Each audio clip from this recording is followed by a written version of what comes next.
എനിക്ക് പറ്റുന്ന തരത്തിൽ എൻ്റെ നേതാക്കളോട് ഞാൻ സിസ്റ്റത്തിൽ കയറിയില്ല എന്നാണ് ഞാൻ പറഞ്ഞത്. എനിക്ക് സെൻസർ ബോർഡിൽ കയറി ഇതിനെതിരെ ഒരു നടപടി ഉണ്ടാക്കുന്നതിന് എൻ്റെ പവർ ഞാൻ കാണിച്ചിട്ടില്ല. പക്ഷെ ഞാൻ എന്താണ് ഇതിനകത്ത് ഇപ്പൊ നിങ്ങൾ തന്നെ ചോദിച്ചില്ലേ, ഈ തെറ്റ് സംഭവിച്ചിട്ടുണ്ടെങ്കിൽ ആ തെറ്റ് സൂചിപ്പിക്കും, അത് സൂചിപ്പിച്ചിട്ടുണ്ട്. അതാണ് ഞാൻ പറഞ്ഞത്. അത് ഞാൻ നിങ്ങളോട് പറയേണ്ട കാര്യമില്ല. അറിയിച്ചത് ആരെയൊക്കെയാണെന്നുള്ളത് ഞാൻ നിങ്ങളോട് പറയേണ്ട കാര്യമില്ല.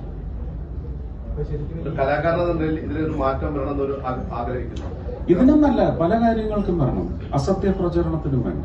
ഞാൻ ഇടപെടേണ്ട ഇടത്ത് ഇടപെട്ടിട്ടുണ്ട്. എനിക്ക് സെൻസർ ബോർഡിൽ ഡയറക്റ്റ് ചെയ്യാൻ പോകാൻ പാടില്ല. എന്റെ വകുപ്പ് പോലുമല്ല, ആ വകുപ്പ് മന്ത്രിയും പോവില്ല. പക്ഷെ ഇത് എന്താണ് ഈ ഫോളിംഗ്, അല്ലെങ്കിൽ എന്താണ് ഡെറിലിക്ഷൻ ഓഫ് ഡ്യൂട്ടി, ഇത് അനലൈസ് ചെയ്യപ്പെടും. അത് എനിക്ക് ബോധ്യമുണ്ട്. ഞാനത് പറയാൻ പാടില്ല. അതിനകത്ത് ശിക്ഷിക്കണം, ശിക്ഷണ നടപടികൾ ഉണ്ടാവണമെന്നൊന്നും നമ്മൾ ആവശ്യപ്പെടാൻ പാടില്ല. അവരത് കൃത്യമായിട്ട് കറക്റ്റ് ചെയ്യും. എപ്പോൾ എത്തുന്ന സത്യത്തിൽ കാത്തിരിക്കും. അതിന് ഒരു കാലവിലംബമുണ്ടായി. അതിന്റെ കൂടെ ഈ പറഞ്ഞ വിവാദങ്ങളുമായിട്ട് I am not party to it.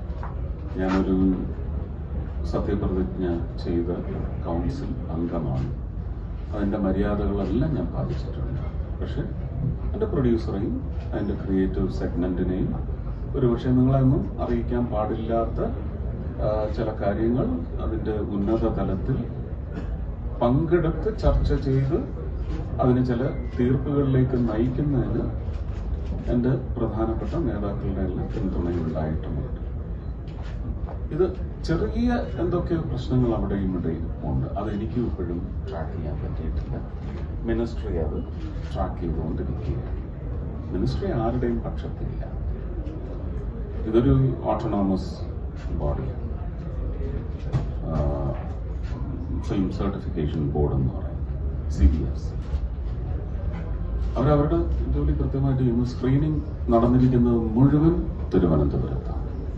അവിടുത്തെ സ്ക്രീനിങ് കമ്മിറ്റി, അവിടുത്തെ റീജിയണൽ ഓഫീസർ, അവരൊക്കെ അറിയിച്ച കാര്യങ്ങളുടെ പശ്ചാത്തലത്തിൽ മാത്രം വന്ന ഒരു തീരുമാനമാണ്. ആദ്യം നിർദ്ദേശിച്ചിരുന്നത് 90 ഇടങ്ങളിൽ എന്ന് പറയുമ്പോൾ ഞാൻ ഏതാണ്ട് 96 ഇടങ്ങളിൽ റീഡബ് ചെയ്യണം, അല്ലെങ്കിൽ മുറിച്ച് കളയണം എന്നൊക്കെയാ പറഞ്ഞത്. പക്ഷെ റീഡബിങ് ഒന്നും ചെയ്തിട്ടില്ല. 2 സ്ഥലത്ത് മ്യൂട്ട് ചെയ്തിട്ടുണ്ട്. 2-3 സ്ഥലങ്ങളിൽ ലിപ്പില്ലാതെ ഓവർലാപ്പ് ചെയ്ത് വരുന്ന വോയിസിൽ ആ സിനിമയിലെ കഥാപാത്രത്തിന്റെ പേര് അത് ഞാനും പറയുന്നുണ്ട്, ജാനകി, മിസ് ജാനകി വിദ്യാധരൻ. അത് പിന്നെ ചേർത്തതല്ല.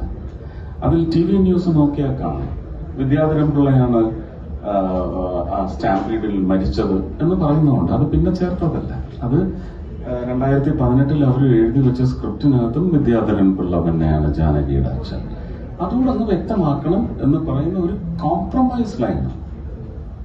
പിന്നെ ഇതിനകത്ത് ഒരു സെൻട്രൽ മിനിസ്റ്റർക്ക് ഇതിനകത്ത് എന്താണ് പവർ ഉപയോഗിക്കാൻ പറ്റാത്തതെന്ന് നിങ്ങൾ ചോദിച്ചാൽ നിങ്ങൾ എന്നെ അഴിമതിയിലേക്കാണ് തള്ളിവിടുന്നതെന്ന് എനിക്ക് വാചകം പറഞ്ഞ് അവസാനിപ്പിക്കേണ്ടി വരും. നിങ്ങളുടെ ഒരു ചില പ്രീസിഡൻസ് ഉണ്ട്, അത് ഓർക്കണം.